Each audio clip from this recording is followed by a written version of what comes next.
Il manque un peu, tu vois, le petit centimètre ou des 2 centimètres où tu te dis, bah là c'est un peu morpho. Et c'est parce que moi j'ai moins 5 d'allonge par rapport à ma taille, quoi. T'as moins 5?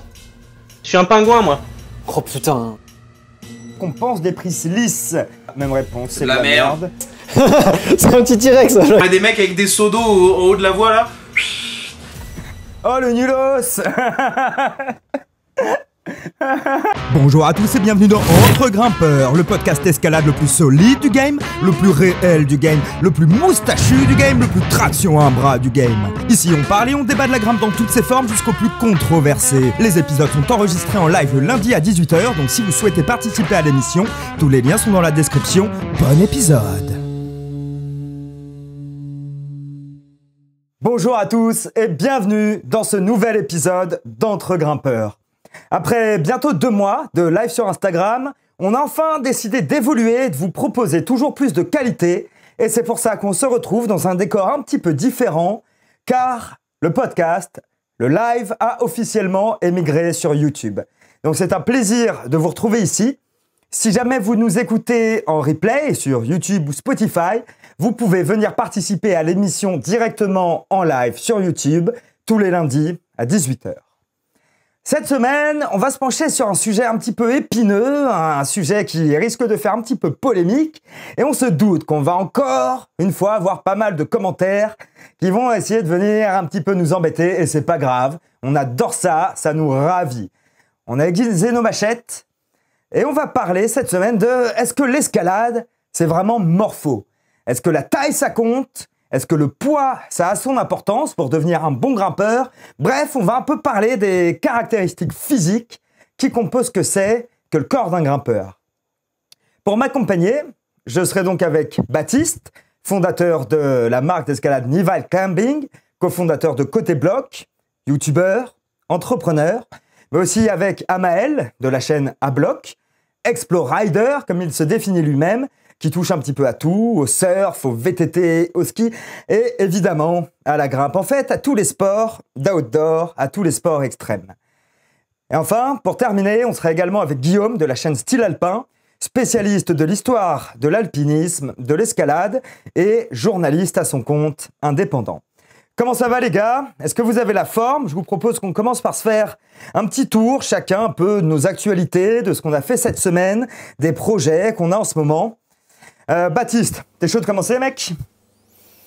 Ouais, bah écoute, tout se passe bien. Je dois recevoir des prototypes là, pour les prochains pantalons Nival et actionner la campagne de précommande qui devait sortir demain. Demain, c'est l'anniversaire des 3 ans de Nival en tant que société.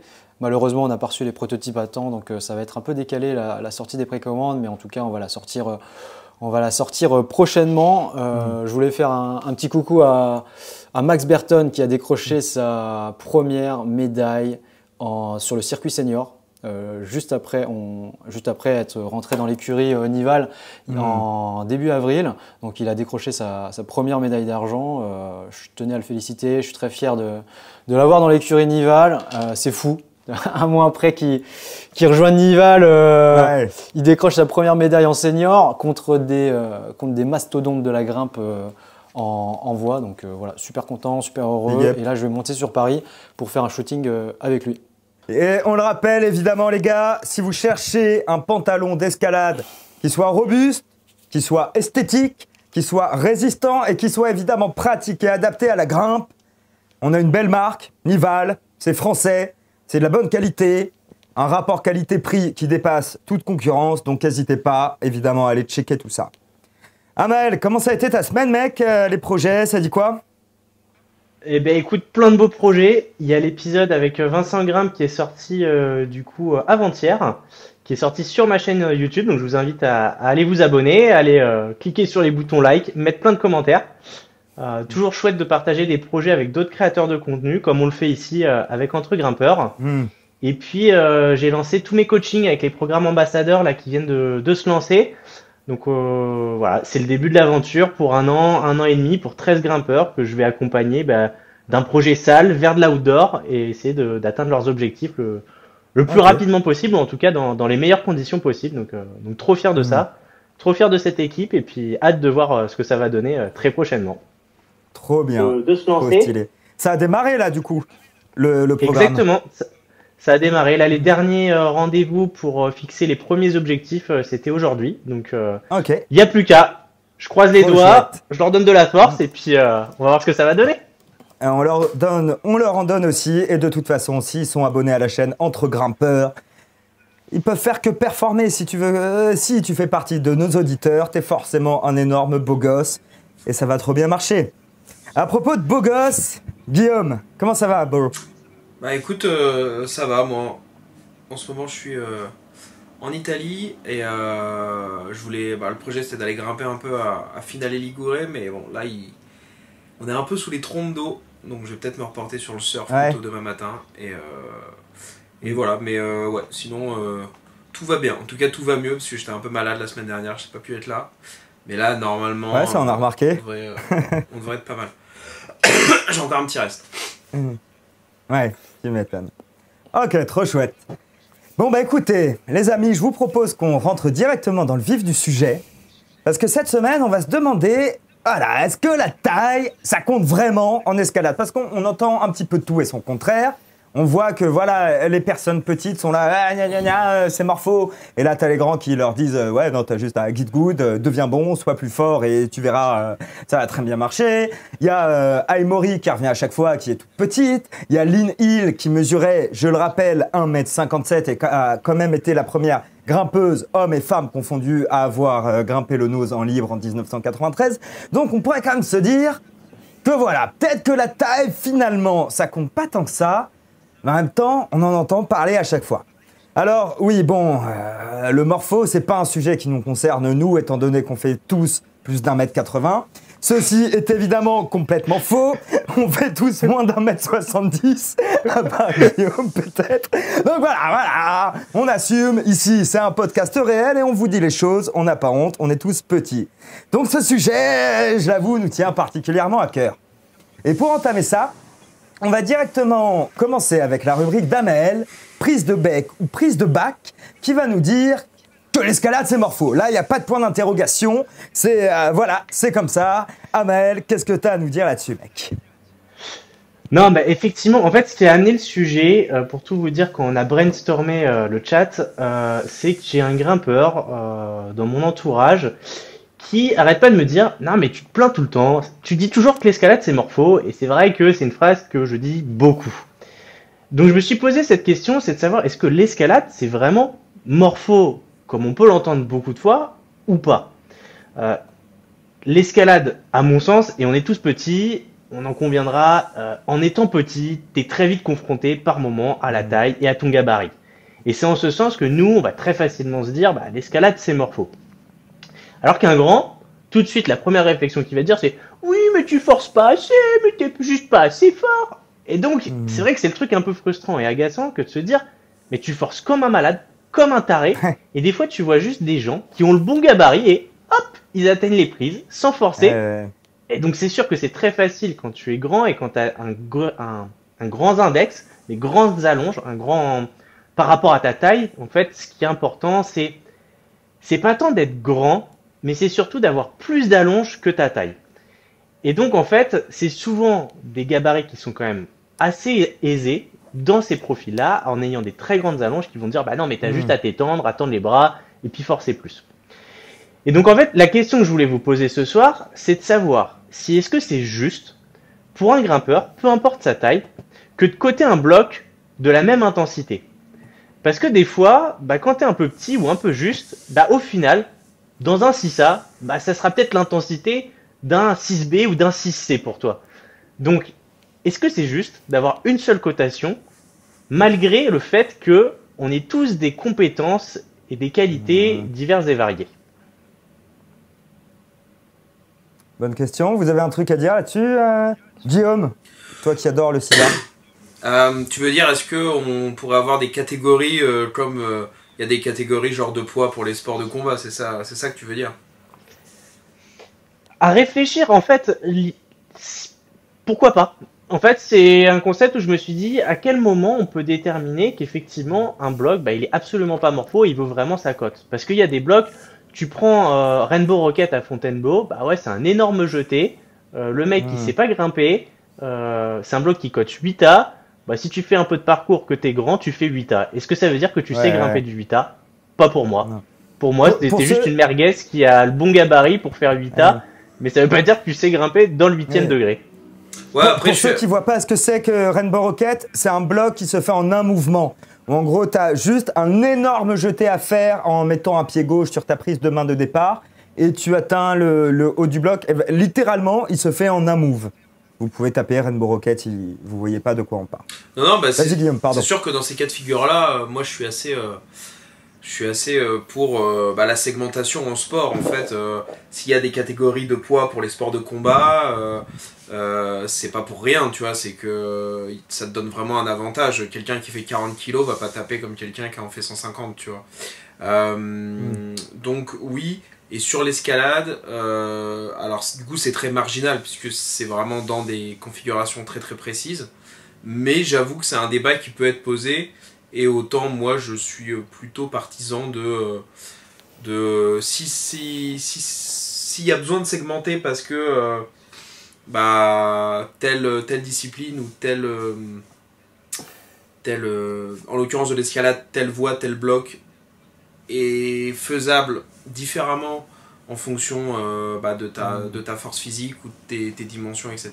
Ça peut être intéressant. Ouais. En tout cas, je serais pas philosophiquement opposé à l'idée. Ok. Toi Baptiste, t'en penses quoi?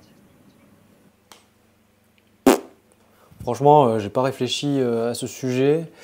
Effectivement, je pense que l'escalade est un sport de base morphologique. Tu vois, quelqu'un de grand pour aller se nourrir et aller choper une pomme à un arbre aura beaucoup plus de facilité que quelqu'un de petit. Donc, c'est déjà un avantage d'être grand. Même dans la société, on le voit que les personnes grandes ont beaucoup plus de facilité à s'imposer.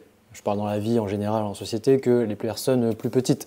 Après, je pense que l'escalade est plutôt un sport bien foutu où il faut quand même un équilibre entre le rapport poids-puissance pour être vraiment performant en escalade. Tu vois, c'est jamais les très très grands qui vont performer, non plus les très très petits, à part des cas un peu extraordinaires comme Aimori. Oui. Et encore, on voit qu'il y a eu des blocs qui ont posé problème à la petite japonaise, qui dans mes souvenirs, elle fait combien? Elle fait 1m52. Ouais, elle est hors gabarit, donc effectivement, Mais des ça, fois, en fait, c'est frustrant. on y reviendra peut-être dans ma section, mais effectivement, il y a beaucoup plus d'avantages à être plus grand que plus petit. Dans très peu de cas, être plus petit va être un avantage. Mais après, voilà, j'en pense pas grand-chose. Là, si tu me demandes s'il faut faire plusieurs rapports, plusieurs catégories de poids, moi je dirais que non, là, vu comme ça. Après, il faudrait que j'étoffe le sujet, mais je n'ai pas vraiment d'argument pour. Oui, un petit va devoir bosser beaucoup plus qu'un grand. Mais bon, ça c'est la vie, hein. Après, on va pas tout segmenter, tout codifier parce que Aimori n'a pas pris d'hormones de croissance comme Lionel Messi au FC Barcelone. Ouais. Non, mais en fait, je trouve qu'on met tout très souvent en fait sur le mérite du fait que les petits, il y a plus de méritocratie à réussir un bloc ou à réussir une voie parce qu'effectivement, ils partent avec des désavantages. Mais je trouve qu'on peut aussi se baser sur d'autres aspects que la longe. On a souvent tendance à s'arrêter à c'est morpho parce que c'est trop grand, parce que c'est trop loin. Mais l'avantage d'être petit aussi, c'est que souvent, nos doigts, ils sont peut-être aussi plus petits que quelqu'un qui est assez grand. Donc tu vas pouvoir serrer des micros arqués assez facilement. Tu vas pouvoir prendre des prises intermédiaires qu'un grand ne pourra pas forcément faire. Et à contrario, un bloc morpho, même s'il peut très facilement se retrouver pour les grands, pour les petits, il peut aussi se retrouver pour les grands. Moi, après, je suis d'accord pour dire que un mouvement, on va prendre à la référence. Pour moi, la taille de référence d'un grimpeur polyvalent, c'est entre 1m70 et 1m75. Mais je suis d'accord pour dire qu'un grimpeur d'1m75 qui passe un mouvement 6C, on va dire, et un petit grimpeur qui passe un mouvement 6C, le petit grimpeur, ça va peut-être être pour lui, en termes d'intensité, de difficulté, un mouvement 6C plus 7A. Ça, je suis d'accord pour le dire que c'est plus dur quand tu es petit. Mais tu vois, par exemple, dans un toit ou dans un dièdre, bah, des fois, un grand, ça peut être morpho pour lui. Parce que du coup, il est tellement en boîte qu'il aura peut-être du mal à gérer une contrepointe, à bien placer ses pieds. Et même si ça se produit moins souvent, ça se produit quand même. Mais ça se produit moins souvent. Ouais, c'est ce mais que tu vois, il n'y en a dire. jamais des dièdres en XT. Si, bah si, il y en a plein. Ah si. Alors, Si, il y en a Ah plein. ouais, Alors, après, vous avez un niveau 6A. mais Donc, justement, c'est sûr que vous avez du dièdre. non mais c'est justement là où l'histoire est intéressante. Tu vois, quand tu lis, encore une fois, je parle de mes lectures du moment, mais là je lis en ce moment le Georges Livanos, qui est un grimpeur français qui a ouvert beaucoup de voies dans les Dolomites, donc beaucoup de dièdres et de surplomb. Et il grimpait énormément avec sa femme, Sonia Livanos, qui était aussi une des toutes meilleures grimpeuses du monde à cette époque-là. Et il dit qu'en fait, il y a des moments, bah lui forcément il a la force physique, il a un peu plus de technique qu'elle potentiellement, mais il y a certains passages, et bon en fait lui et son compagnon cordé Robert Gabriel, ils prennent des buts, tu vois, et elle arrive à passer parce qu'elle a un physique beaucoup plus compact. Et sans parler qu'à l'époque déjà les hommes, dans les années 40-50, la norme c'était plutôt 1m65, tu vois, pour les hommes. Donc eux-mêmes étaient déjà assez petits à cette époque-là, mais elle, sa femme, était encore plus petite et elle a dit dans certains passages, type surplomb, type dièdre, cheminée, elle arrive à se bloquer dans des endroits où eux, bah, ils sont trop grands, ils n'arrivent pas à bloquer, et donc ça sert, le fait d'avoir un format plus compact, ça sert dans certaines situations.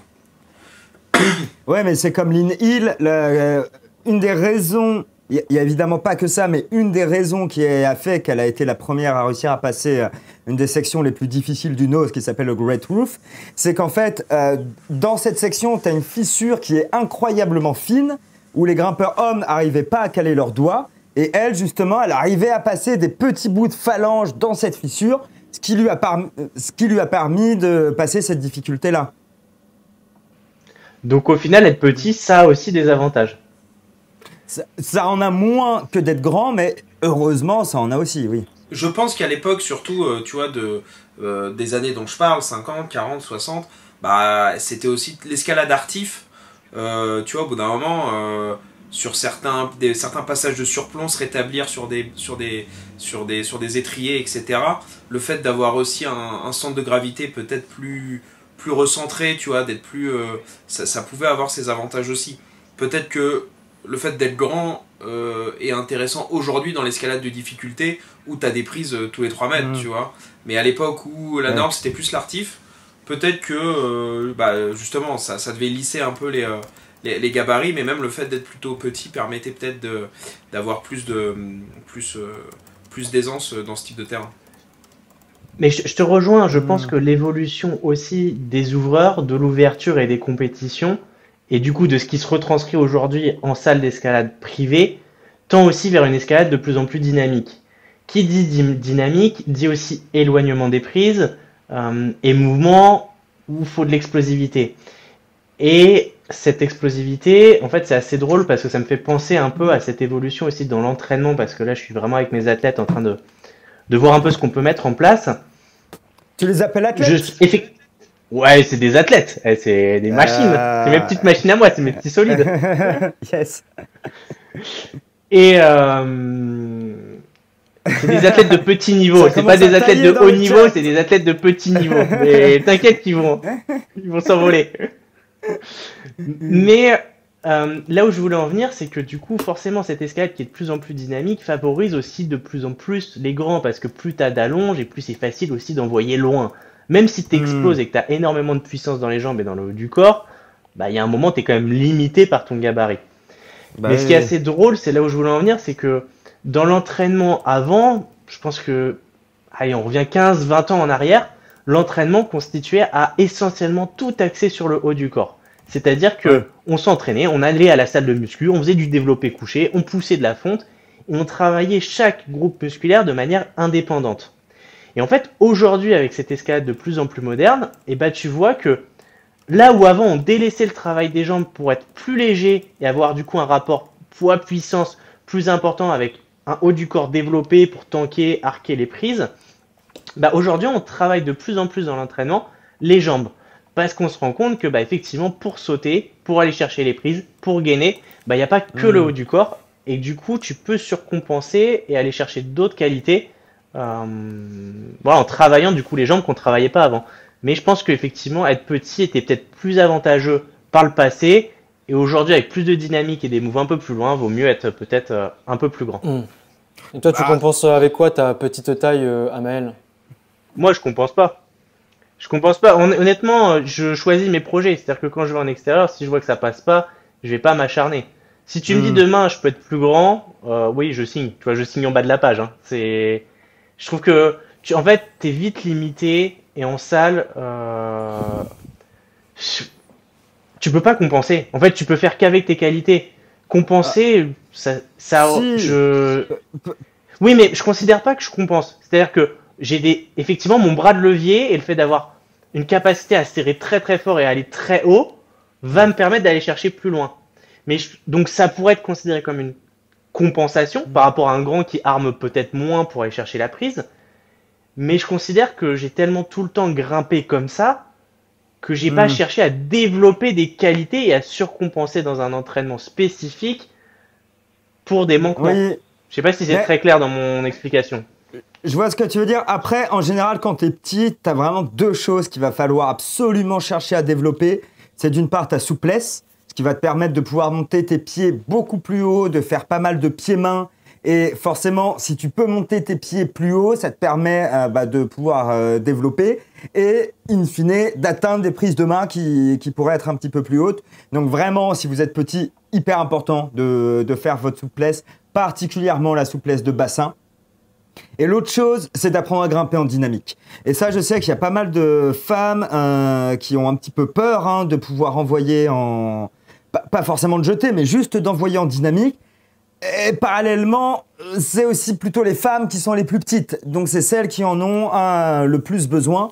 Donc ça, c'est vraiment important à travailler, savoir envoyer du dynamique et être souple, si vous êtes petit.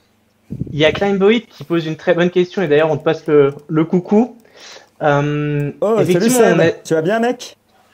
On a tous dit qu'on était petits, mais quelles sont vos tailles à chacun et quelles sont du coup comparativement à votre allonge? On va pas dire ça. Plus 2, moins 5 d'allonge. On va pas dire ça en live sur YouTube. Voilà, c'est un peu privé ça, ce genre de. Baptiste, ce genre de 1m92, Baptiste. 1m92, ouais, effectivement. Alors moi, quand je descends de ma chaise. Voilà. Alors, moi, je suis assez petit et je me suis tassé avec l'âge. Là, j'ai une petite scoliose, donc je pense que j'ai perdu bien 2 cm. Mais on va dire que là, honnêtement, allez, en toute honnêteté, je fais 1m61.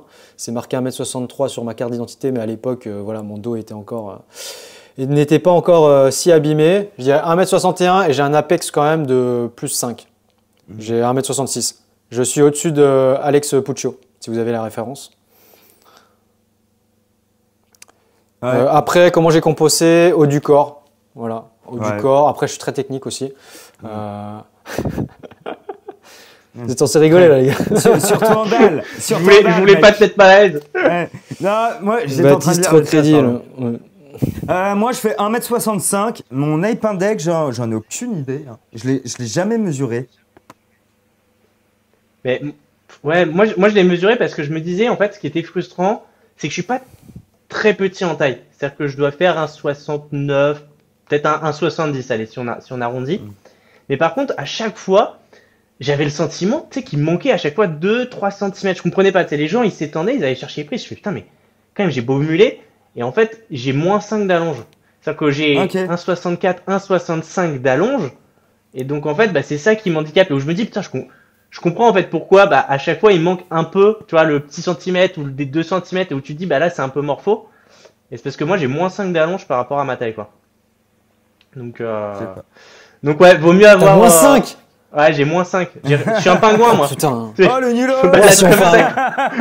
Oh, c'est un petit T-Rex. C'est un petit T-Rex ça, Jacques.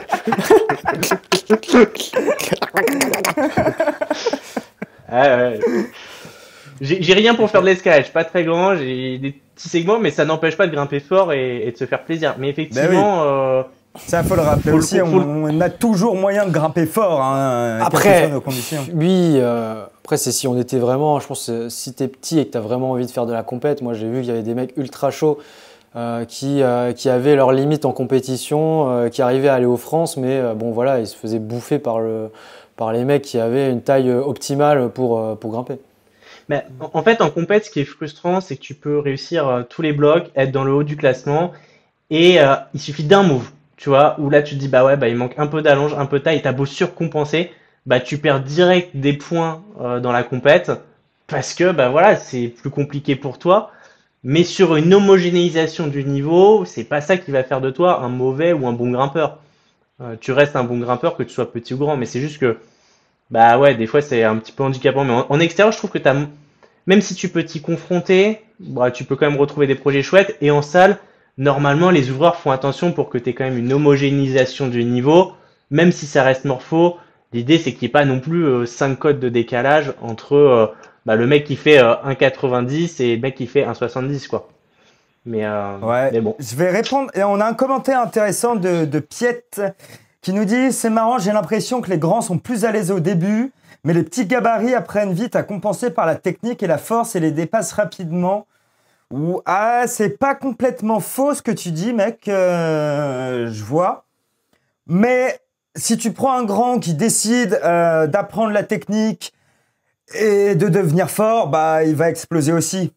Donc ça dépend vraiment des gens. Mais oui, c'est sûr que lorsque tu es petit, tu es obligé de trouver des moyens de compenser de la même manière que lorsque t'as pas trop de force. Et d'ailleurs, il y a pas mal de mecs assez petits qui compensent justement avec la force, hein.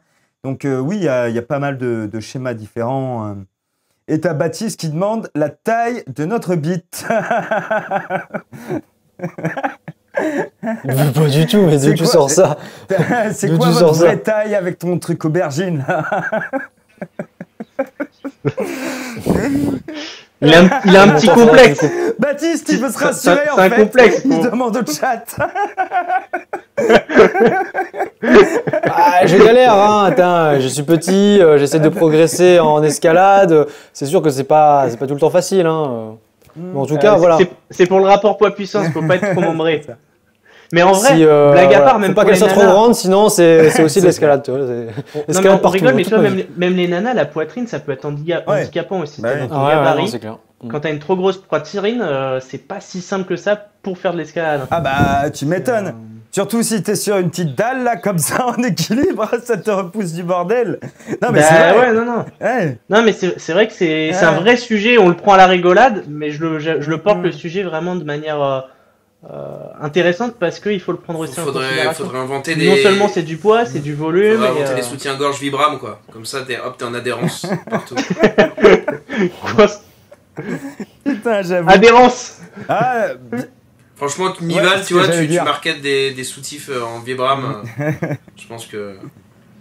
Amel, est-ce que t'avais quelque chose à rajouter là-dessus sur le morphotype des grimpeurs? Non, je pense qu'on a fait vraiment le tour du sujet sur l'escalade, c'est morpho, c'est le truc qui revient tout le temps en grimpe, mais l'escalade, c'est morpho aussi bien pour les petits que pour les grands.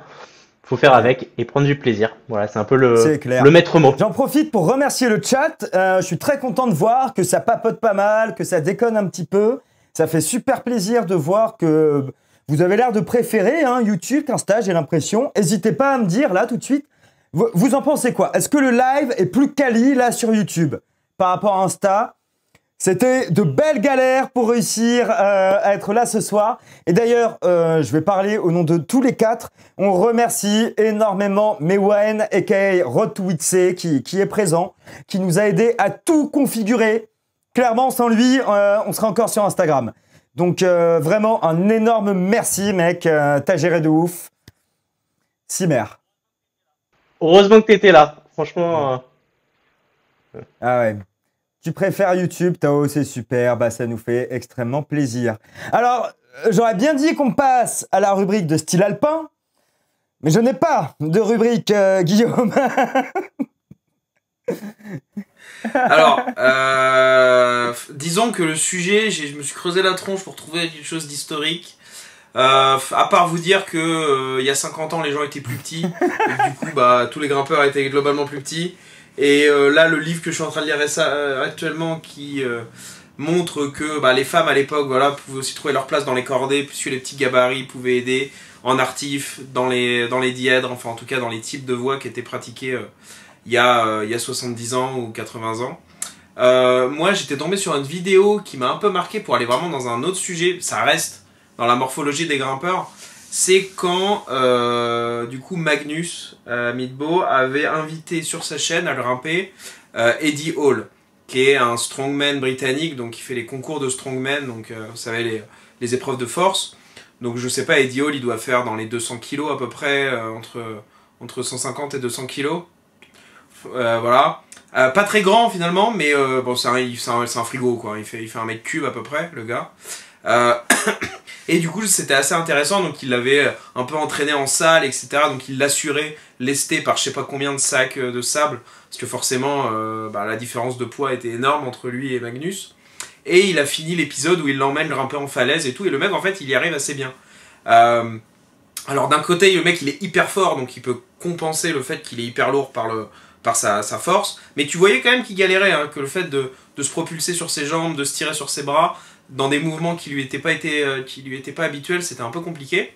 Mais qu'est-ce que vous pensez de ça, voilà, des physiques en dehors de petits grands, mais vraiment la masse volumique, entre guillemets, l'impact de la grimpe, de la masse, de la densité. Bah ça, on est tous d'accord sur le fait que plus tu as de masse, plus tu es restreint dans tes mouvements. Alors attention, pas totalement. Pas totalement, mais vas-y, allez, sors-moi des études. Non, mais en fait, on a des morphologies et des morphotypes, quels que soient les individus et quels que soient les grimpeurs. Et en fait, on a trop souvent tendance, et c'est pour ça que je te dis attention à ce qu'on dit, à se dire il faut être maigre et il faut être fin pour être bon en escalade. Mais des fois, tu peux être un grimpeur qui génère, en fonction des régions, par exemple, tu vois, au Pays Basque, les gens sont plutôt trapus. Ça veut pas dire qu'ils sont fit, ils sont pas longilignes, mais par contre, ils développent beaucoup de puissance. Donc le poids est pas forcément, tu vois, le poids et le volume est pas forcément un facteur. Là, tu es allé dans un exemple assez spécifique. Là, il parlait d'un mec qui faisait. Non, mais c'est sûr que si tu fais 200 kilos, si tu. Ouais, les strongmen ou ceux qui font comment on appelle la discipline là d'Armstrong, la discipline de l'haltérophilie, du bodybuilding.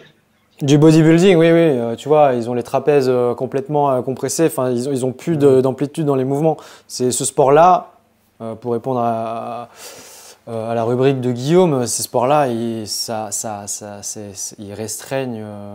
Le fait d'être trop musclé, d'avoir des muscles trop développés, peuvent bloquer un peu ton agilité et ta capacité à... Ah bah oui. Bah même de fou, on a déjà vu des vidéos où tu as des bodybuilders, ils n'arrivent plus à mettre la main derrière le dos.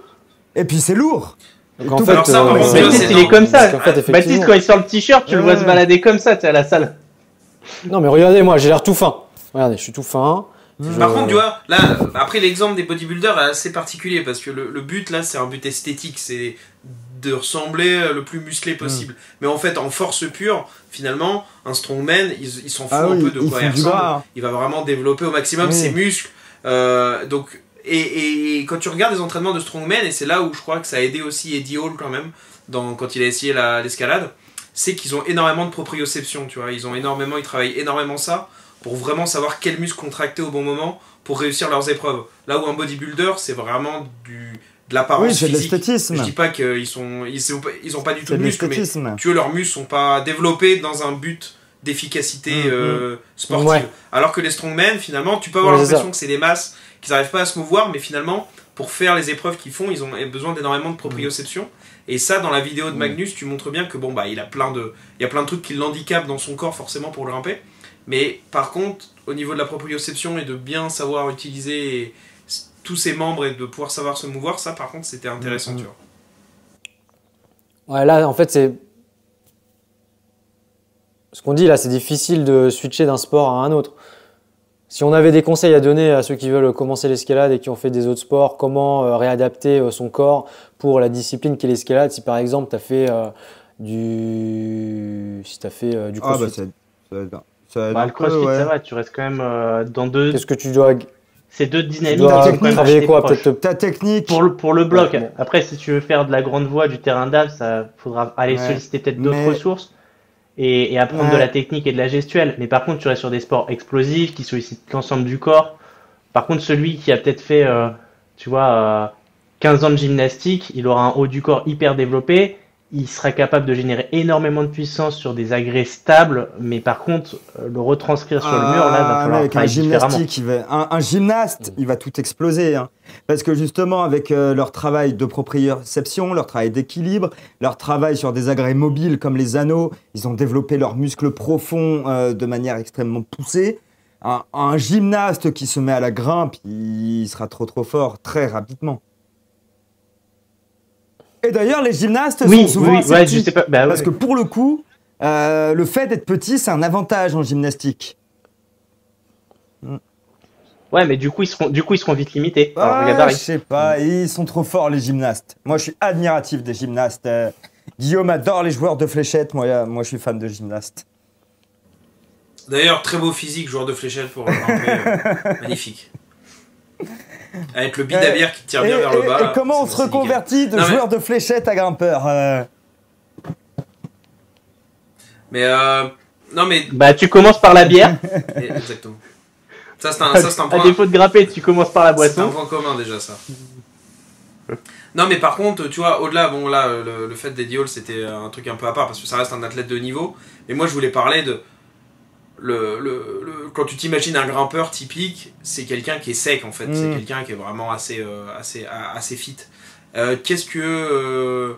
Comment vous appréhendez quelqu'un qui pourrait grimper par exemple très fort en étant en léger surpoids ou même carrément en surpoids, parce que c'est vraiment pas l'image qu'on a du grimpeur qui sont un peu de façon caricaturale tous très sec quoi. On va encore parler des gens qui bouffent des graines et ceux qui bouffent des côtes de bœuf, mais c'est un peu le... Mais c'est là où je voulais en venir, c'est que tu as besoin, quand j'ai commencé un peu à prendre la parole et où je suis désolé, je t'ai coupé un peu Baptiste, c'est exactement ça, c'est que on a cette image du grimpeur hyper fit qui veut gérer son rapport poids-puissance en des fois étant en malnutrition ou en sous-nutrition pour essayer de perdre du poids et du coup être plus léger et donc psychologiquement se dire si je suis plus léger, vu que je fais un sport qui lutte contre la gravité, je vais grimper plus facilement. Mais je trouve que des fois, il vaut mieux être un peu plus fat et se faire plaisir dans son alimentation et avoir de la puissance et l'énergie et le carburant nécessaire à pouvoir grimper. Et en fait, le gabarit idéal, ou en tout cas ce qui te correspond à ton morphotype de base. Et on a des personnes qui seront hyper secs par nature, elles pourront bouffer 10 pots de Nutella, que de la merde, des cochonneries. Elles seront quand même fines, et t'en as d'autres, ils vont manger un pot de glace, et direct, ils vont prendre 3 kilos. Coupable. Ouais, la génétique fait que parfois, voilà, t'as des facilités, plus de facilités que d'autres.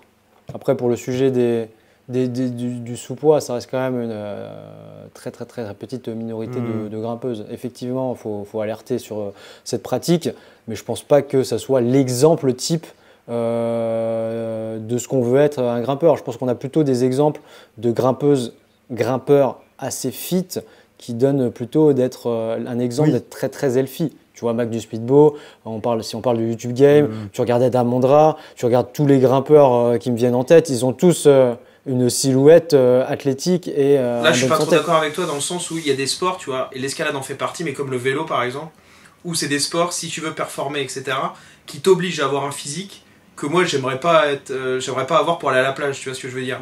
Parce que autant Midbo, il est assez développé, mais je suis pas sûr que je pense qu'il est pas assez sec pour refaire de la compète à haut niveau comme il faisait avant. Enfin, là, il a un physique qui est bien pour YouTube.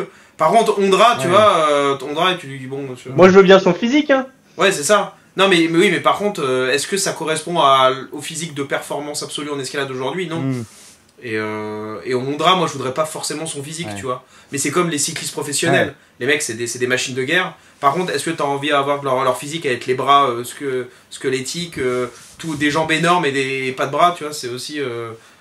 Non, en tout cas, c'était juste pour dire que les grimpeurs, enfin la plupart des grimpeurs connus donnent pas l'impression qu'ils soient en si mauvaise santé.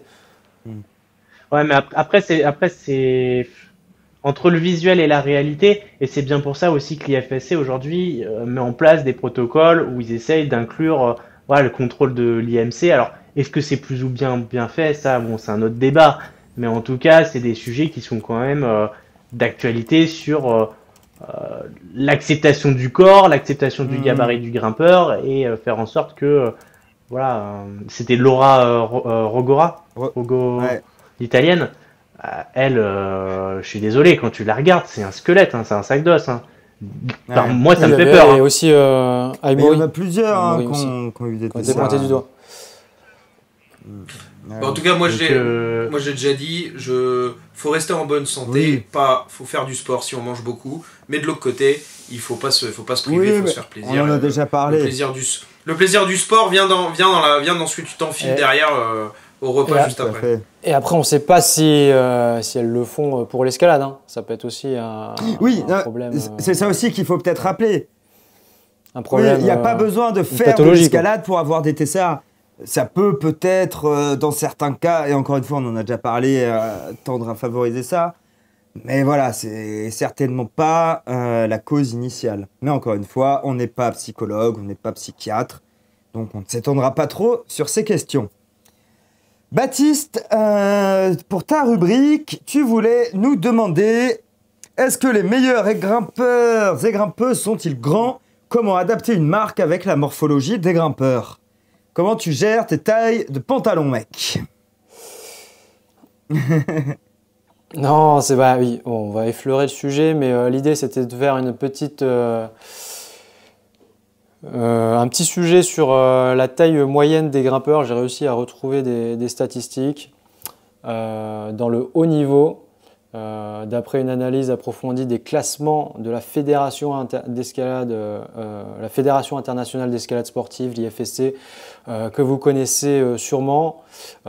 Ces études sont faites entre 2013 et 2023 et à compiler les données disponibles sur les profils des athlètes parce que vous avez sur l'IFSC toutes les fiches d'athlètes avec leur taille, leur poids, etc., leur âge. Et aujourd'hui, je vais vous parler des données clés que j'ai réussi à trouver pour avoir une estimation de la taille parfaite. Ok. La taille alpha, la taille Des gigachades la bonne de taille l'escalade. pour être un grimpeur des gigachats de l'escalade. Alors, C'est la surtout, taille ils ont moyenne la en compétition- giga-chatte de naître comme ça. Hein, Ah, mais bon, ils sont petits pour la moyenne sociétale. Ah ouais, ok, vas-y, Ouais, j'ai hâte de savoir parce que c'est vrai que je me suis toujours posé Voilà. la question. Les données Vas-y, on clés, t'écoute. les gars. Allez, on va faire un petit jeu réponse, le chat. Êtes-vous en live? Donnez-moi la taille moyenne en compétition pour les hommes. Ouais. Allez, chacun son tour. On va commencer par A-Bloc. Allez, Moi, donnez-moi une franchement- estimation. Moi, je le note et je vous dis le plus près. Allez, A-Bloc, tu dis Ok, combien? c'est toute compétition confondue, vitesse, voie bloc. Il n'y a pas de différence. Tu t'as pris tous les athlètes. Ah là, tu vas trop loin, frérot. Là. Une Ok, réponse. ok, ok. Non, mais savoir comment tu fais ton calcul parce On que a déjà dit l'autre jour que la vitesse c'était pas de l'escalade. Alors, chez, Ouais, t'as chez les, Et pss. Non, alors, chez les mecs, vas-y, moi chez les mecs, je te dis 1,83. Et, 1,83 la taille moyenne. et chez les Allez, nanas, dis-moi si je c'est les filles comme ça. et chez les filles, je te dis 1,62. Non, plus. 1,62, ok. Ok. Ah, Papel, non, Papel, t'es là juste pour donner Et ta réponse. Hein. animer. Non, moi je dirais 1m78 chez les hommes. À mon C'est avis, vexé. c'est un poil moins que... Ouais. 1m78 pour les hommes. 1m68 Allez, pour les femmes. Putain, j'espère que je vais gagner. 1m68. Est-ce que Ouais, le ça chat est en répond, train de ça répondre répond. là? On a du 1m75. Ouais, ça commence à répondre. 1m77, Allez, répondez le chat. 1m73. N'hésitez pas à préciser pour les hommes et pour les femmes. 1m60 pour les filles. Et Guillaume, vas-y. allez, moi je dirais pour les hommes un 79. Et pour les femmes... 1,79 pour les mecs. 1,60. 1,60 pour les femmes. Mais 1,60. Non, déjà, je trouve que je suis limite très bas. Alors, effectivement, 1,60. Mais si vous pensez que je regarde la compète, moi, putain. Non, mais- Je regarde la Mais on a je regarde rien à les fléchettes branler. de compétition, d'accord. Escalade, j'en ai rien à foutre. La taille moyenne des joueurs de fléchettes, je peux vous la donner. La taille moyenne de leur Ok, bidalier aussi. alors les mec. gars, je vais vous donner Ouais, en circonférence. les tailles. Et en moyenne, attendez, là j'ai un problème d'ordinateur. Hop, paf, paf. C'est quoi ça? Pornhub. Non, je rigole. C'était la petite vanne. Alors, taille moyenne des hommes en compétition est d'1,74 c'est ce que j'ai dit. 1,74,8. C'est ce que j'ai dit. Ah ouais. Avec un écart type, la majorité des grimpeurs se situent entre 1,68 m et 1,81 m d'écart type. Exemple, non, j'ai pas d'exemple. On va dire, donc, en taille moyenne pour les hommes en compétition, 1,75 m. C'est- Avec une variante de plus ou moins 6 on félicite cm. Piet qui avait trouvé. Pour les femmes, la Piet taille moyenne. dessinateur avait dit tout pile. Bravo à toi. Tao était pas loin avec 1,77 m. Seb de Klimboïd était pas loin avec 1,73 m. Mais notre grand gagnant reste Piet, le dessinateur. Félicitations, mec. Vas-y, Baptiste. Et du coup, attends. Qu'est-ce que je veux dire? Ouais. Et pour les femmes, la taille moyenne en compétition est à 1,63,3 m. Ouais. Ah, tu vois, 63. Donc le plus près des femmes, c'est à bloc. À bloc. Mais par contre, il était loin pour les hommes et c'est Papel, dit le Papelisto, qui gagne. Donc voilà les gars, vous avez gagné 1 an de pantalon Nival. Bravo, félicitations. Bon après voilà, là je vous ai pris là, les top 1 actuellement pour avoir quand même un petit exemple de ce que c'est la taille parfaite. Yania fait 1,64 m, donc elle est vraiment proche de la moyenne, Ouais. qui était de 1,63,3 m. Donc Yania, voilà, c'est l'exemple type que la meilleure des grimpeuses est dans la moyenne. Par contre, pour les hommes, là j'ai pris la référence de Ankarou, là, le mec le plus chaud en ce moment, le petit jeune de 17 ans, 1,68 m. Donc il est quand même 6 cm en dessous de la moyenne. Mais- De la moyenne générale en compétition. Mais après, faut regarder parce que souvent les compétiteurs, je dis pas tout le temps, mais souvent les petits ont quand même une grande allonge, tu vois. Ouais. Et du coup, ça leur permet aussi de compenser. C'est Tout le monde pas sauf ils sont toi, hein. petits avec une petite allonge, tu vois. Les T-Rex. Les T-Rex. Bon, en tout cas, ces données indiquent que les grimpeurs de haut niveau ont tendance à être légèrement plus petits que la moyenne générale, en tout cas, ce qui pourrait être lié à des avantages en termes de rapport poids-puissance et de maniabilité sur les voies. Donc, ouais, l'escalade, c'est vraiment un Ah bah équilibre oui. entre le rapport. Bah, attendez les poids-puissance. gars, déjà, moi je suis le plus grand du groupe et je suis le moins bon. Hein. Ouais, mais On dit t'as rapport peut-être poids-puissance. t'as moins grimpé C'est aussi. surtout ça. Oui, mais... Tu vois, en termes d'investissement, si on le ramène au taux horaire qu'on a passé dans les salles, à grimper en extérieur ou en intérieur, bah oui, forcément. Mais peut-être que. Oui, mais je vais jamais vous égaler, tu vois Bah, ce que je si veux dire. tu t'y mettais à fond Tu- 8 fois par semaine, tu pourrais nous rattraper, mec. Hein. Large. Encore une fois, c'est une histoire d'investissement. Vas-y, bah, explique-nous. Alors, la corrélation entre le rapport poids-puissance en alpinisme, Guillaume, Bah, ça serait quoi pour Non, toi mais c'est-à-dire qu'en alpinisme, le physique doit être affûté aussi d'un point de vue d'endurance, il n'y a pas que l'explosivité. Donc c'est sûr que les alpinistes de haut niveau vont quand même avoir un morphotype souvent qui peut être comparable à des cyclistes, tu vois, dans le sens où ils doivent être très très endurants, pouvoir développer un certain niveau de puissance pendant longtemps. Donc oui, quand tu vois un mec aujourd'hui comme Benjamin Védrine, ils sont plutôt, ou Simon Walfringer ou Charles Duboulot, ils sont plutôt secs mais extrêmement endurants. Et après tu as des profils quand même dans l'histoire, par exemple Heini Holzer qui a été un des plus grands skieurs de pente raide dans les années 70. il faisait 1m55, tu vois, il était vraiment tout petit. Ouais. Et, Ouais, mais sauf que ça l'aidait vraiment dans ses ascensions parce que il consommait moins d'énergie. Et voilà. Après, ce qui était impressionnant, c'est qu'il faisait de la pente raide, donc il skiait quand même avec des skis extrêmement grands, alors qu'il faisait que 1m55. D'ailleurs, il le surnommait le ramoneur. Voilà. Ok. Pour l'anecdote. Bon, voilà, pour résumer sur cette première partie, les meilleures grimpeuses et les meilleures grimpeuses ne sont pas particulièrement grands. Ce qui compte le plus, c'est le rapport poids-puissance, je dirais, la technique et l'efficacité des mouvements mélangés à de la lecture. Et je Je pense rajoute qu'il n'y a pas de... je rajoute Vas-y. un truc, c'est le Non, mental. attends, je termine. Et le Oui, mental, l'expérience de évidemment. grimpe, quoi. Voilà, ouais. Si vous aviez, vous, les gars, un truc à rajouter par rapport à ça, Le qu'est-ce qui mental. compte le plus? Le mental. Ouais. Les mentales. Ouais, le mental, c'est vrai que c'est très important, hein. Les débutants ont tendance à... Après, ça dépend. Est-ce que ça va être corrélé au fait de se faire plaisir, d'avoir un bon mental? Est-ce que le mec qui veut juste faire ses petits blocs pour faire de l'escalade avec ses copains doit forcément Bah, travailler un peu son quand mental? même. Parce qu'il y a quand même plein de gens, je Bah, parle en de la fait, population, de cette nouvelle population d'escalade qui viennent en groupe une fois Ah. par semaine juste pour discuter sur les tapis et faire quelques blocs avec leurs copains. Est-ce qu'il y a vraiment un intérêt d'être mentalement Ouais, bonne affûté question. pour ça? Bah, c'est une question d'état Ouais. d'esprit.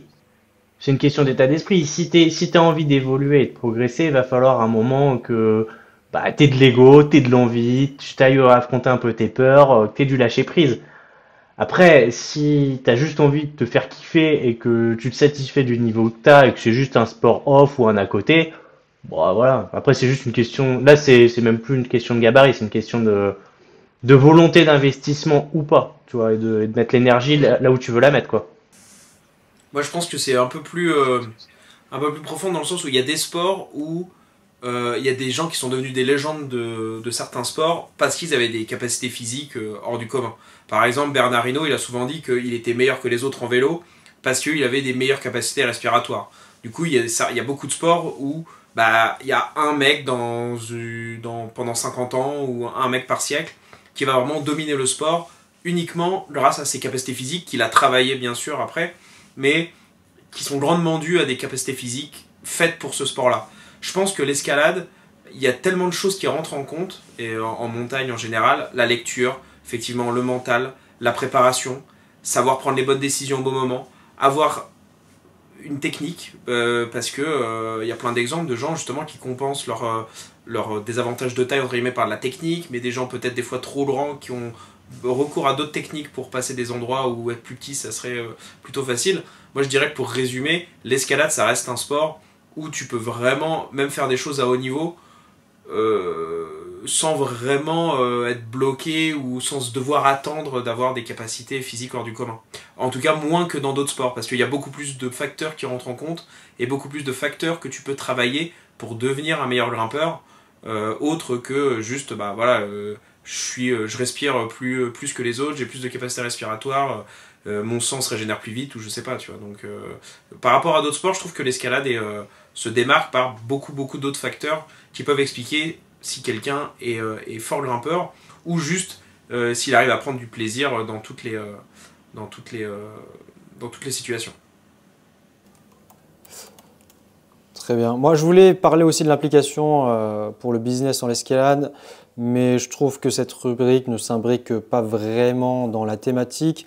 Donc, je propose qu'on prenne des questions là, du chat pendant 10 minutes et qu'on termine ce live sur la participation de nos nouveaux viewers sur YouTube. Merci d'être si nombreux, vous êtes 20 en simultané. Je crois que c'est un record absolu, donc on voit bien que Instagram, c'était bien pour s'appeler, mais que YouTube, ça va être la continuité de notre projet entre grimpeurs. Je voulais aussi préciser que vous avez vu en haut là sur notre cadre, notre objectif final de ce projet entre grimpeurs, c'est d'arriver à faire le top gear de l'escalade, de vous proposer une vraie émission de grimpe avec des animateurs, voilà, qui sont devant vous et de nous retrouver là sur des environnements de grimpe et de pouvoir parler, essayer, discuter et faire des expériences autour de l'escalade. Donc n'hésitez pas à vous abonner si vous voulez que ça se produise. On va pouvoir...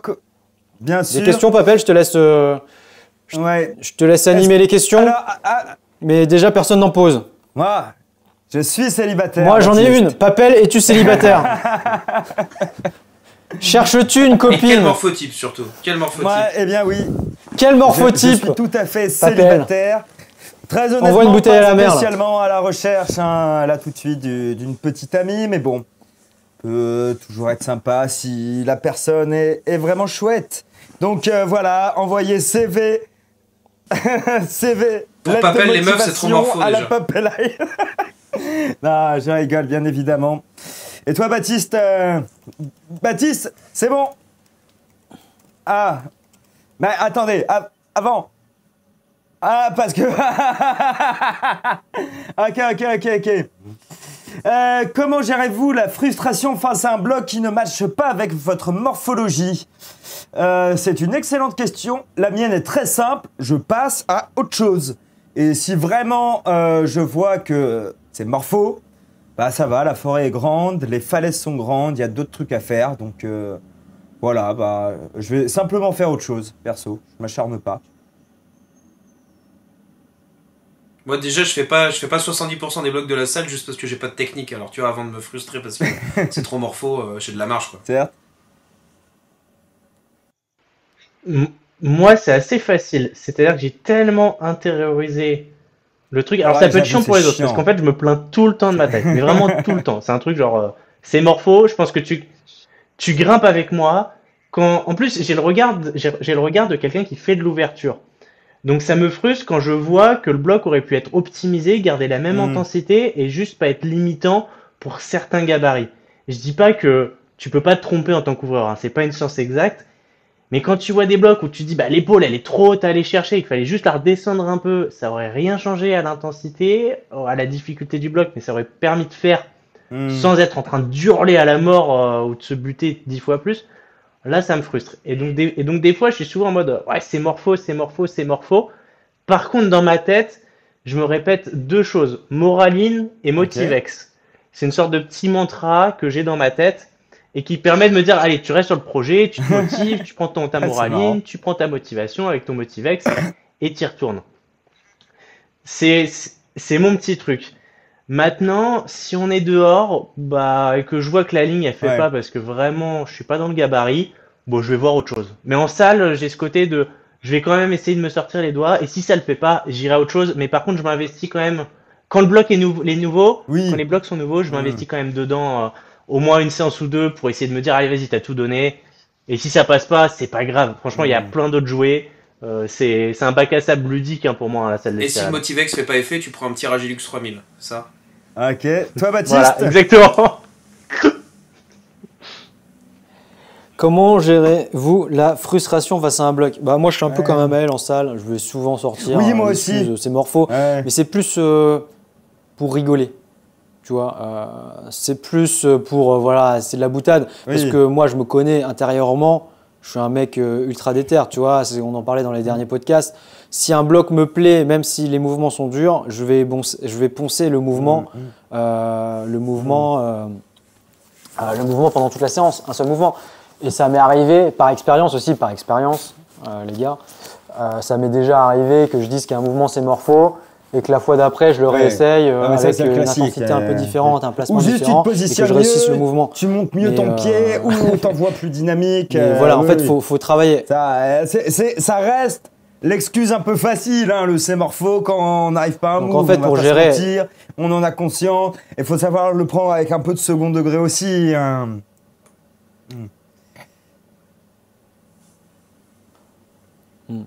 Après, gérer la frustration, oui, t'intériorises. Après, moi, je suis aussi voilà, si le bloc me plaît et qu'il est très très dur, je vais vouloir le défoncer. Après, si c'est un bloc qui me plaît pas, je vais pas m'attarder dessus, si c'est ça. Mais après, ça dépend. Là, c'est le mindset, tu vois. La frustration, en fait, c'est aussi la question du mindset. Et il y en a qui sont rapidement frustrés de ne pas réussir un bloc. Moi, je vais être énervé contre moi-même, mais jamais je vais être frustré de ne pas passer. Enfin, je sais très bien mes qualités Et Ouais. après, voilà, si je le tryhard et que je passe pas, ça c'est autre chose. Là, je pourrais avoir de la vraie frustration, de la frustration honnête, on va dire. Mais si je fais semblant de faire les mouvements et qu'au bout de 3 fois j'en ai marre, bah là en fait je suis un enculé, tu vois. Je suis un mec qui me respecte pas et qui va se plaindre parce qu'il n'aura pas essayé assez de méthodes. C'est ça aussi l'objectif du jeu, essayer assez de méthodes pour progresser et pouvoir débloquer le mouvement. Et c'est ça la beauté de l'escalade, c'est d'arriver à débloquer un nouveau mouvement et de l'intégrer dans ton répertoire de mouvements. Je vous propose qu'on réponde encore à 2-3 questions, qu'on clôture l'épisode et ensuite on restera encore un petit peu, peut-être une petite demi-heure, pour répondre à d'autres questions si vous en avez d'autres. On reste encore un petit peu avec vous pour l'after. On a Victor Chipier qui nous dit franchement vous êtes top, bah, merci beaucoup mec, et qui nous demande ce qu'on pense des prises lisses. Par prise lisse, j'imagine que tu veux dire ouais les dual textures, bah voilà, même réponse, c'est de la merde. Non, alors moi je suis pas totalement d'accord. J'ai mis du temps. Alors attention. J'ai mis du temps à apprécier l'épitexture. Par contre, je trouve que ça va trop loin par moment. Quand tu vois aujourd'hui des compétiteurs qui sont obligés d'avoir dans leur sac à magnésie des petits tubes de spray liquide pour pouvoir s'asperger les mains, pour se laver les mains, pour pas avoir de magnésie, pour pouvoir adhérer. Il y en a certains, ils mettent, j'ai vu ça sur des reels, donc après à voir si c'est vrai ou pas, jusqu'à mettre du coca, tu vois, pour que ça colle. Je trouve que là, on part sur un concept qui est plus de l'escalade. Là, il y a un moment, voilà. Donc, je trouve que des fois, ça va trop loin. Par contre, quand c'est utilisé à bon escient, comme une prise patinée que tu pourrais trouver en extérieur, ça me choque pas. Ouais, mais pas quand lisse, ça va super loin non. et que tu vois des prises, un pied lisse sur du plastique sans grain, ça pourrait être une prise patinée. En fait, c'est pour créer de l'incertitude et créer des déséquilibres. Quand c'est bien utilisé, ok. Moi, je suis rien pas à très trop. content Faut que ça que soit, ça coûte cher et qu'ils en aient pas à la salle où je grimpe. C'est bien particulier. Faites que ça ne change jamais. Faut que ça. Yes. À la limite, Faut. ce que je pourrais comprendre, moi, c'est pour faire un lien avec l'outdoor, tu vois. Parce qu'il peut arriver que des prises soient lisses, mais c'est souvent parce que les mecs prennent une tempête et prennent de la flotte. Donc au lieu de faire des prises lisses, moi je te mettrais au milieu d'une voie, t'envoies un max d'eau dans la voie, comme ça les prises sont mouillées, et là ça ressemble à quelque chose, ça rajoute un petit défi, tu vois. Et on se rapproche plus quand même des conditions extrêmes. Non les gars, bon. En plus t'imagines, t'aurais des mecs avec des seaux d'eau au haut de la voie là. Bon, moi je. Incroyable, il y aurait du spectacle. quoi, ça serait- La Je sais créativité des fabricants de prises fait que voilà, l'escalade indoor évolue et effectivement, plus on avance dans la temporalité de l'évolution de l'escalade, plus il va y avoir 2 embranchements qui vont se séparer. Après, moi, j'aime pas trop les prises lisses, mais je trouve pas ça. Je trouve que c'est adapté, tu vois, à l'univers de la grimpe en intérieur, de mettre des nouveaux casse-têtes, des nouveaux mouvements, des nouvelles petites frayeurs pour t'amuser. Après, voilà, si t'es un ouvreur et que tu fais ça pour torturer les gens, oui, effectivement, tu peux aller bien niquer ta grand-mère. Ça, on comprend. Ça, on comprend. Moi, si on va dans bienveillance. mais pour moi, ça n'a aucun sens. Si on va dans ce sens-là, aussi. Non, mais aussi bien, tu mets des. Avec de la vaseline. Hein. Non, mais tu fous des résistances dans les prises, et puis en fait, une prise sur 2, hop, t'envoies une décharge électrique au mec, et hop. Le mec va dans les extrêmes tout de suite. Ah non, mais à bout d'un moment, c'est les jeux du cirque, quoi. C'est de la merde, non, je suis pas Où d'accord. le mec, il jette, blam. Ouais, Après, vous avez vu, il y a 2 nouveaux sons de la- cloche. Il y a les trucs un peu plus modernes que vous aimez pas, mais il y a aussi un regain de popularité sur les copies, comment ils appellent ça, les prises, les copy rock. Copy rock. Ah oui, Ouais. oui, Et oui. aussi fausses des prises, personnes de qui aujourd'hui roches, en font fait. des prises avec des Ouais. vrais rochers. Après, je sais pas si c'est vraiment Ouais. écologique cette histoire, mais C'est bobo, surtout bobo as fuck, je trouve. Après, non mais j'ai Ouais, envie de te dire, ouais, est-ce que oui. c'est vraiment écologique? On grimpe quand même sur du plastique et nos chaussons d'escalade. Je sais pas si vous avez vu, ça prêtera à d'autres sujets, mais il y a un article qui est sorti. C'est vraiment une pollution monumentale. Hein, c'est le caoutchouc de nos chaussons et toute la pollution que ça peut amener derrière. Bon, donc ouais, est-ce que c'est écologique de grimper sur des prises créées en cailloux? Non, mais je pense que clairement. c'est une goutte d'eau dans une immensité de. ah non, c'était pas dans le sens là, problématiques c'était qui à sont liées l'époque quand du même à la caillou. Est-ce que création, c'est des salles. écologique? Parce que vous avez vu là, on reparlait On reparlait la Ouais, dernière je fois. pense pas qu'il pète du vous caillou voyez, pour pas péter. l'entrepreneur de Metz aussi là qui va commencer à mettre du Monolith, caillou là dans les villes. Ouais. Ouais. Et il y a eu des commentaires qui Ouais. il s'est fait un peu chahuter sur le fait que c'était quand même une aberrance écologique d'aller transporter des blocs de carrière, de les défoncer et de les mettre en pleine ville. Qu'est-ce que vous en pensez, vous, les gars? Ils pourront jamais remplacer la forêt, donc il y aura jamais autant de lignes. Tu peux pas mettre des lignes qui sont hyper compliquées parce que sinon personne ne vient sur tes blocs. Donc au final, bah, ça va être forcément Oui, des une fois que le cotations qui problème sont est relativement résolu, abordables. Et une fois que c'est passé, bah, c'est ouais. passé quoi. Enfin, tu vas pas pouvoir révolutionner ton rocher quoi. Donc je trouve que c'est fini avant même d'avoir commencé. Le concept est intéressant, mais je le verrai plus avec des Oui, structures oui. artificielles Oui, bien ouais. intégrées dans un paysage et où tu peux dynamiser ton ouverture. Si vraiment on reste sur un truc de je mets un rocher à l'extérieur, Ouais. parce que mettre un caillou pour mettre un caillou, bah, je préfère Et autant aller est-ce que chercher en forêt bah, ou dans des spots, et, enfin voilà, autres, mais oui, c'est un peu de faciliter, un peu trop faciliter tout ce que devrait être l'escalade quand tu vas en extérieur. bah ouais. Oui, c'est Partir à clair. l'aventure, prendre tes crash pads, aller débroussailler des. Putain, je regardais des vieilles vidéos du Vietnam là quand on était en train d'ouvrir des blocs dans le sud du Vietnam. On était là avec nos machettes, nos crash pads à débroussailler et à ouvrir des nouveaux blocs. Et c'était sûr que c'était sympa. Ça Là, j'ai fait vu trop ça bien. avec Thomas qui bosse avec moi. Mais de ouf. Il a kiffé la vidéo. C'est ça. Pour moi, c'est et l'essence, d'explorer. c'est l'essence de l'outdoor. Ouais. C'est d'aller dehors, c'est de confronter aux éléments. C'est que ton bloc où ta voix fonctionne s'il fait beau, s'il fait pas trop humide, s'il fait sec, si t'es avec les bonnes personnes à ce non, moment-là. non. Mais il est pas de ramener des rochers en plein cœur de ville. Enfin, tu vois, les salles d'escalade le font déjà, quoi. Mais moi, je me dis surtout, Ouais. est-ce que les gens, les monchus, tu vois, les gens qui grimpent pas, qui sont pas des grimpeurs, vont comprendre que t'es censé grimper ces cailloux? Enfin, je veux dire, c'est des gros blocs là, comme ça. Mais je suis pas sûr. Oui. Non, mais Oui, ils vont comprendre. un skatepark, Quand tu c'est vois un visuel, skatepark, quand tu tu vois vois ce un que skatepark c'est. dans une ville, Un gros bloc non, comme c'est ça, bien indiqué. carré. Moi, je suis pas sûr que les mecs, ils comprennent. Ça va être tagué direct, ça c'est évident. Ouais, ça va se faire taguer peut-être facilement. Ouais. Après, ce que disait Road to 8C, ça fait des installations urbaines gratuites pour ceux qui ne Ouais. peuvent pas forcément prendre la voiture et sortir de la ville. C'est quand même pas le truc le plus négatif de ce qu'ont fait les collectivités là ces 10 dernières années, on va dire. Les gars, j'espère que ce premier épisode sur YouTube vous aura plu. Si vous l'écoutez en replay, on vous rappelle que vous pouvez venir y participer directement en live sur YouTube tous les lundis à 18 h. Tous les liens sont évidemment dans la description. J'espère que cet épisode vous aura plu. Encore une fois, n'hésitez pas à nous dire ce que vous en avez pensé dans les commentaires, à venir en débattre, partager vos idées, vos opinions, on lit tout et on y répond avec attention. Si vous écoutez sur Spotify, on pense aux 5 étoiles. C'est vraiment ça qui permet de faire croître le podcast. Encore une fois, n'hésitez pas non plus à venir nous suivre sur nos réseaux individuels pour connaître notre expansion. Et on vous dit à la semaine prochaine.